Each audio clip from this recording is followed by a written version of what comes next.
വെള്ളത്തിൽ മുങ്ങിയ ഒരാളോട് വെള്ളത്തിൽ മുങ്ങാതെ കരയിലിരുന്ന കൂട്ടുകാരൻ ചോദിച്ചു, നീ എന്താണ് വെള്ളത്തിന്റെ അടിയിൽ കണ്ടത് എന്ന്. അപ്പൊ ഈ മുങ്ങിയവൻ കരയിലിരിക്കുന്നവനോട് പറഞ്ഞു, കയ്യും കാലും ഉള്ളവനെ കയ്യും കാലും ഇല്ലാത്തവൻ വിഴുങ്ങുന്നത്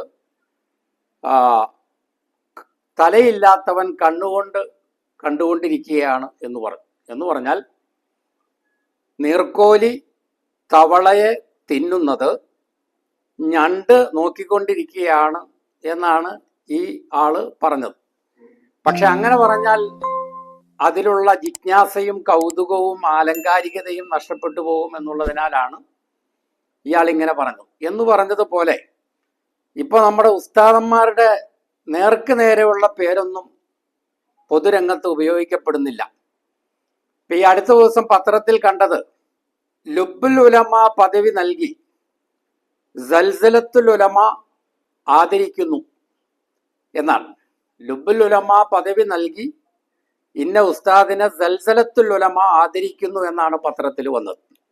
അപ്പൊ ഈ രീതിയിൽ അലങ്കാര പദവികൾ കൊണ്ട് നമ്മുടെ ഉസ്താദന്മാർ നാട് നീള അലങ്കൃതരായിക്കൊണ്ടിരിക്കുന്ന വളരെ വിജൃംഭണം ഉളവാക്കുന്ന ഒരു കാലഘട്ടത്തിലാണ് നമ്മളുള്ളത്. അപ്പൊ ഈ പാട്ട് നിങ്ങളൊന്ന് കേട്ടു നോക്കുക.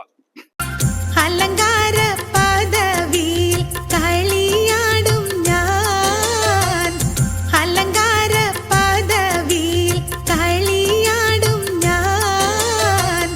അപ്പോൾ ഈ ഇത്തരത്തിലുള്ള അലങ്കാര നാമങ്ങൾ, സൂചക നാമങ്ങൾ, അത് വളരെ ഉത്കൃഷ്ടമാണ്. കാരണം അറബി സാഹിത്യത്തിലൊരു സിദ്ധാന്തമുണ്ട്, വൽ കിനായത്തു അഫ്സഹു മിന തസ്രീഹ്.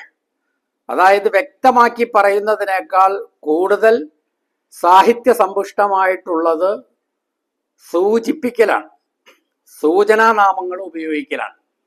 അപ്പൊ ഈ സൂചനാനാമം എന്ന് പറയുന്നതിൽ ലഖബ് ആലമുകളും കുനിയത്തിന്റെ ആലമുകളും, അതിൽ ഈ കുനിയത്തിന്റെ ആലമുകൾ ഉപയോഗിക്കൽ സുന്നികളിലേക്കാൾ കൂടുതൽ ഇപ്പോൾ നമ്മുടെ ഈ മുജാഹിദ് വിഭാഗങ്ങളിലാണ്. മുജാഹിദുകളിൽ ഈ ജിന്ന് വിഭാഗം തൊട്ട് മുകളിലേക്കുള്ള വിഭാഗങ്ങളിൽ ഈ മക്കളുടെ പേര് ചേർത്ത് അബു ചേർത്ത് പ്രയോഗിക്കുന്ന ഒരു സമ്പ്രദായം നമ്മുടെ കേരളത്തിൽ ഇപ്പോൾ കൂടുതലായിട്ടുണ്ട്. അവർക്ക് അതിൻ്റെതായ ചില ന്യായീകരണങ്ങളൊക്കെ ഉണ്ട്.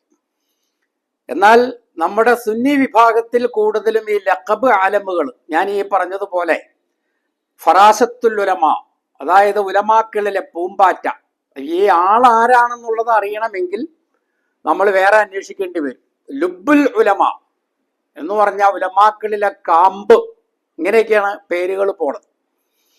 അപ്പൊ ഇവിടെ ഒരുപാട് ശിഷ്യന്മാരൊക്കെയുള്ള വളരെ അറിയപ്പെട്ട ഉസ്താദന്മാര്, അവരുടെ ശിഷ്യന്മാര് വളരെ ശ്രദ്ധേയമായ മീറ്റിങ്ങുകളൊക്കെ സംഘടിപ്പിച്ച് ഇത്തരം പേരുകൾ കൊണ്ട് അലങ്കരിക്കും.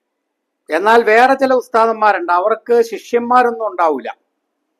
അവരങ്ങനെ കിതാബൊക്കെ ചൊല്ലിക്കൊടുത്ത് പട്ടിക്കാട്ടേക്കോ മർക്കസിലേക്കോ ബാക്കിയാത്തിലേക്കോ അല്ലെങ്കിൽ ദൈവബന്ധിലേക്കോ ഒക്കെ തഹസീലാകാൻ വേണ്ടി ശിഷ്യന്മാരെ അയക്കുന്ന ആ ഗണത്തിൽ വരുന്നവരല്ല.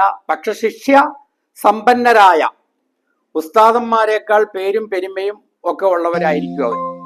അപ്പൊ അവരിൽ പലർക്കും, അങ്ങനെയുള്ള പലർക്കും ഇതുപോലെയുള്ള തുറശുൽ ഉലമ, മറക്കുൽ ഉലമ, ഫൂലാദുൽ ഉലമ പോലെയുള്ള ഈ ലഖബ് ആലമുകൾ, അലങ്കാര നാമങ്ങൾ കിട്ടുന്നില്ല എന്നുള്ള വലിയ ഒരു പരാതിയുണ്ട്. അത് അവരിൽ വലിയ മാനസിക വ്യഥ ഉണ്ടാക്കുന്നുണ്ട്. തുറശുൽ ഉലമ എന്ന് പറഞ്ഞാൽ ഉലമാക്കളിലെ അച്ചാറ്, ഫൂലാദുൽ ഉലമ എന്ന് പറഞ്ഞ ഉലമാക്കളിലെ ഉരുക്ക്. നമ്മൾ ചില രാഷ്ട്രനായകന്മാരെയൊക്കെ പറ്റി പറയാറുണ്ടല്ലോ, ഉരുക്ക് മനുഷ്യൻ എന്ന പേരിൽ അറിയപ്പെടുന്നത് ആര്, അങ്ങനെയൊക്കെ. മറക്കുൽ ഉലമ, ഉലമാക്കളിലെ കൂട്ടാഞ്ചാറ്, അതായത് അദ്ദേഹം ഉണ്ടെങ്കിൽ പിന്നെ വേറെ ഒന്നും വേണ്ട, നല്ല കൂട്ടാഞ്ചാറുള്ള ആ ഒരു നല്ല ഗ്രേവി കൂട്ടി ഊണ് കഴിക്കുന്ന ഒരു അവസ്ഥയിലുള്ള ഇൽമിന്റെ ഒരു കേദാരമാണ് എന്നൊക്കെ ഉള്ളതാണ്.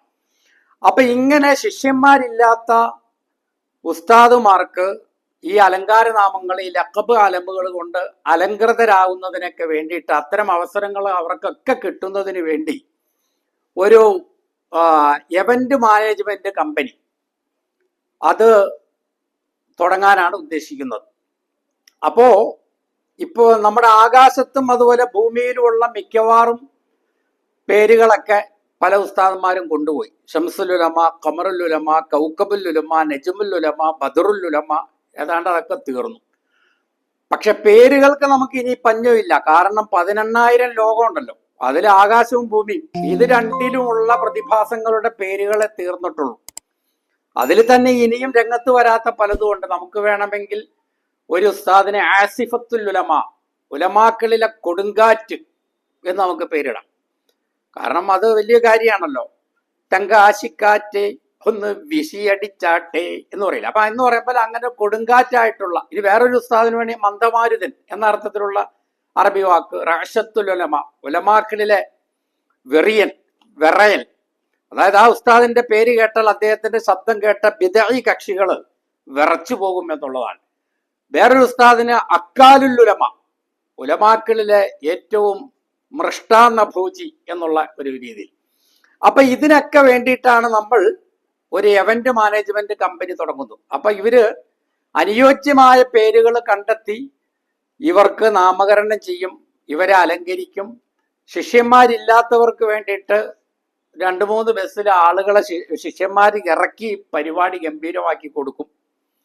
ഇത് ഉസ്താദുമാർക്ക് മാത്രമല്ല, ഖത്തീബുമാര്, ഖാളിമാര്, മുദരിസുമാര്, അവർക്ക് മാത്രമല്ല, ഓരോ മഹല്ലുകളിലും സ്ഥിരപ്രതിഷ്ഠ നേടിയ വളരെ ജനകീയരായ മുക്രിമാര്, തണ്ണി മുക്രിമാര്, മുഅല്ലിമീങ്ങള്, അതുപോലെ വളരെ സ്തുത്യർഹവും ശ്രദ്ധേയവും ദേശീയ ലക്ഷ്യങ്ങൾക്ക് അനുരോധമായ രീതിയിലും പ്രവർത്തിക്കുന്ന മഹല്ല് പ്രസിഡന്റുമാര്, സെക്രട്ടറിമാര്, ഇവർക്കൊക്കെ അനുയോജ്യമായ പേരുകൾ തിരഞ്ഞെടുത്ത് കൊടുക്കുന്ന ഒരു ഇവന്റ് മാനേജ്മെന്റ് സംവിധാനമാണ്.